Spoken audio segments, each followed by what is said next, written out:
नमस्कार बच्चों, आज हम लोग बात करेंगे एक नए चैप्टर की और वो है सॉल्यूशन चैप्टर स्टार्ट करने से पहले मैं ये मान के चल रहा हूँ कि आपको कंसंट्रेशन ऑफ यूनिट्स की जानकारी जो है वो होगी पहले से, जैसे मोलैरिटी, मोलैलिटी, मोल फ्रैक्शन, जिसकी हम आगे बात करेंगे, उपयोग करेंगे। यदि नहीं है तो आप कमेंट बॉक्स में लिख करके बता सकते हैं। मैं ऐसे वीडियो को टैग कर दूंगा इस वीडियो में ताकि आप आसानी से चीजों को समझ सकें। हम लोग पहला टॉपिक जो शुरू करेंगे वो बात करेंगे solubility of solid in liquid या solubility of gas in liquid. हम स्टार्ट करते हैं। Solubility of solid in liquid solvent. अब देखो, किसी भी सॉलिड की लिक्विड में सॉल्युबिलिटी जो होती है वो दो चीजों पे डिपेंड करती है। पहला ये है, या एक कॉन्सेप्ट वर्क करता है जिसको हम कहते हैं लाइक डिसॉल्व्स लाइक। जो जैसा है वैसे को अपने अंदर डिसॉल्व करता है।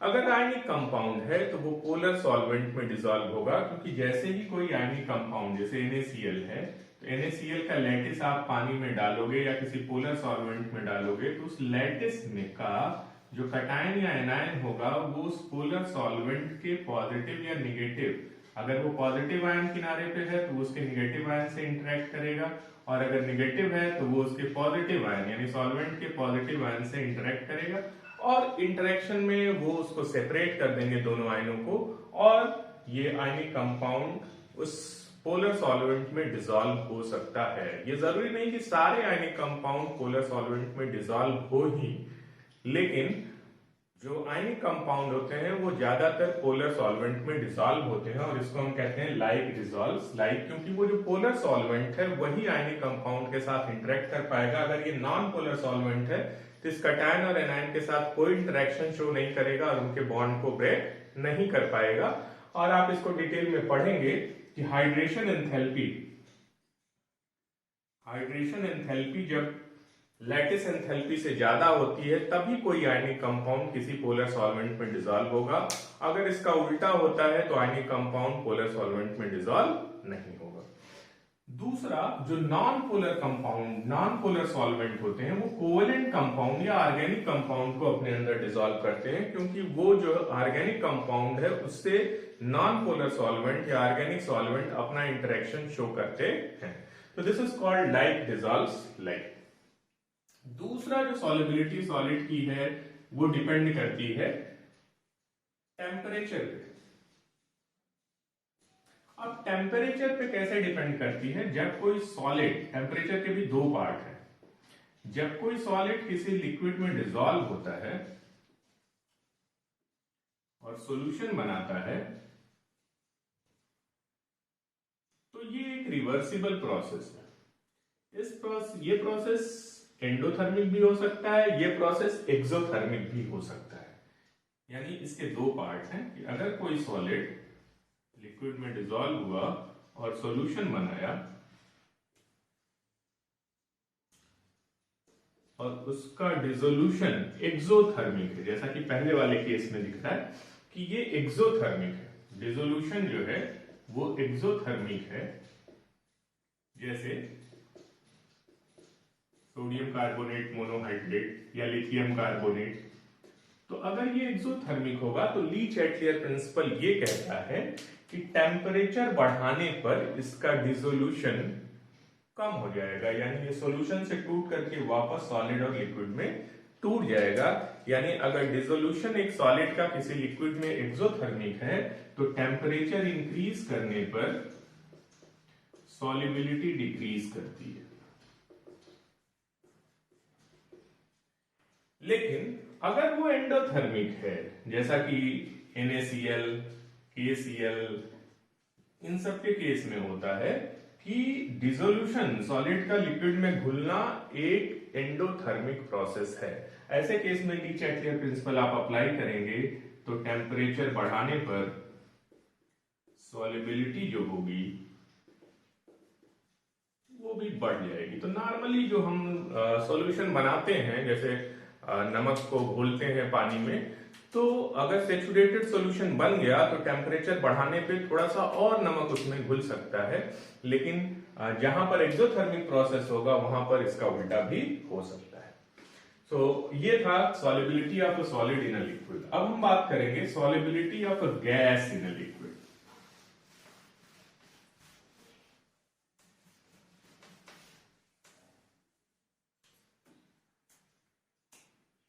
Solubility of a gas in a liquid. Solubility of solid in liquid पर प्रेशर का इफेक्ट थोड़ा कम आता है, लेकिन गैस के केस में अगर आप देखेंगे तो गैस के केस में नेचर ऑफ गैस पे भी डिपेंड करेगा, दूसरा टेम्परेचर पे भी डिपेंड करेगा और तीसरा प्रेशर पर भी डिपेंड करेगा। तो एक और पैरामीटर आएगा जो प्रेशर पे डिपेंड करेगा, और वहां पर हम एक लॉ पढ़ेंगे जिसको हम कहते हैं हेनरीज लॉ, और उसका बहुत सारा यूज भी हम करते हैं।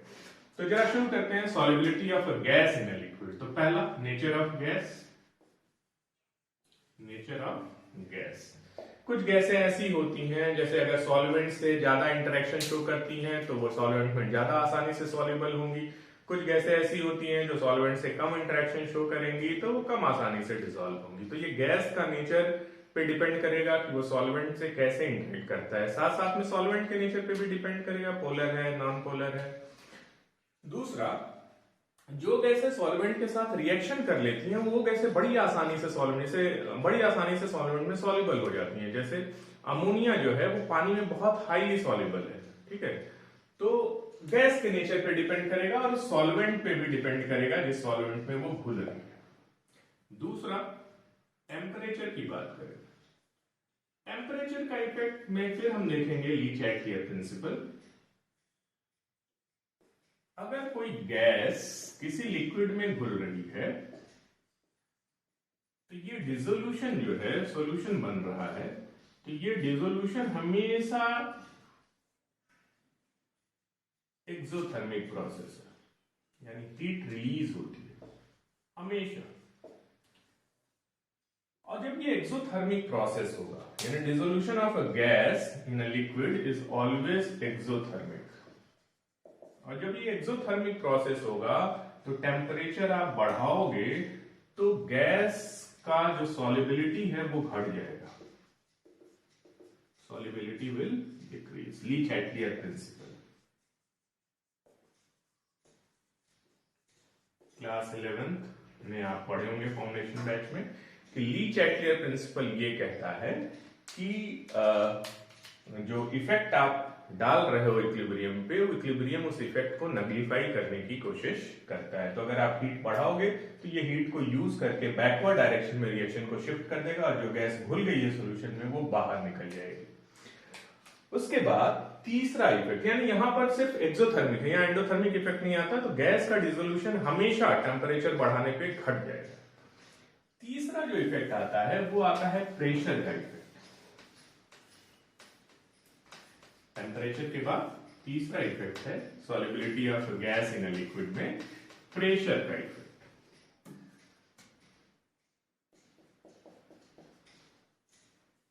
अब यहां दिख रहा है कि किसी भी गैस को अगर हम लिक्विड में डिसॉल्व करते हैं तो गैस का जो ऊपर प्रेशर है, अगर वो प्रेशर बढ़ा देंगे तो सॉलिबिलिटी बढ़ जाएगी।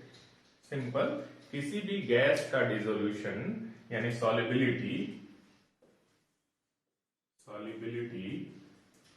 increases with increase of pressure।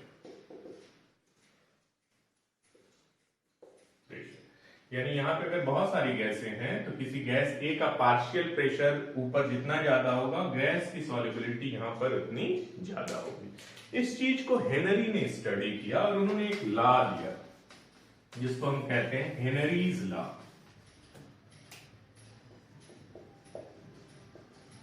Henry's law. Henry ने कहा कि किसी भी लिक्विड के ऊपर अगर गैसियस मिक्सचर है तो उसमें किसी गैस का पार्शियल प्रेशर अगर ए है तो ये गैस इस लिक्विड में घुलेगी, तो इस लिक्विड में उस गैस का जो मोल फ्रैक्शन होगा अगर वो XA है तो जितना ज्यादा पार्शियल प्रेशर होगा उतना ही ज्यादा गैस घुलेगी और उतना ही ज्यादा उस गैस का मोल फ्रैक्शन होगा। यानी हेनरी ने एक लॉ दिया कि partial pressure of a gas will be directly proportional to mole fraction of that gas in solution, जो घुल रहा है इसमें। और पार्शियल प्रेशर कहां? गैस में। This is gaseous mixture, this is solution. या PA is equal to KH into XA, जहां KH एक कांस्टेंट है जिसको हम कहते हैं हेनरीज कांस्टेंट। Henrys constant. यहां पर हम KH की यूनिट भी निकाल सकते हैं। KH की जो यूनिट होगी वो होगी प्रेशर की यूनिट अपॉन मोल, यानी या मोल की यूनिट या मोल फ्रैक्शन की कोई यूनिट नहीं है तो आप सिंपल लिख सकते हो एटमॉस्फेयर प्रेशर की यूनिट होगी जो KH की यूनिट होगी।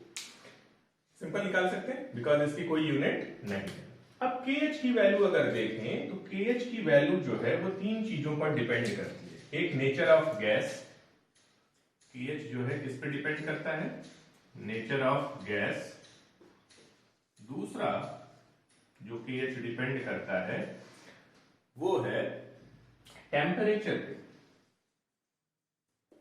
और तीसरा देखिए कि अगर टेम्परेचर अगर ज्यादा होगा, यहां पे अगर आप देखें इस इक्वेशन में अगर KH की वैल्यू ज्यादा है तो KH की वैल्यू ज्यादा होने पर ये कम हो जाएगा। उसी पार्शियल प्रेशर, अगर पार्शियल प्रेशर हमारा कांस्टेंट है तो इन दोनों टर्म में KH ज्यादा होगा तो XA क्या हो जाएगा? कम हो जाएगा। यानी higher the value of KH, higher the value of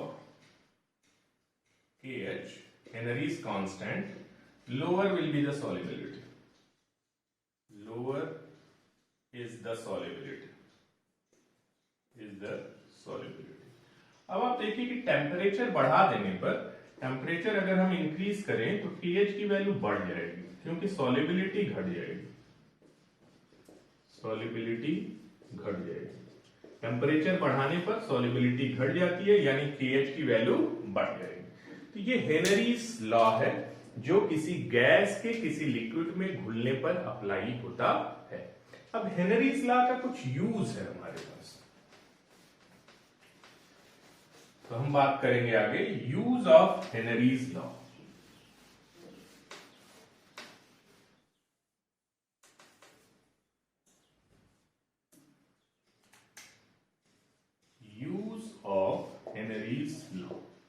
Henry's law के यूज में पहला यूज जो है वो है सोडा वाटर बॉटल या सॉफ्ट ड्रिंक बॉटल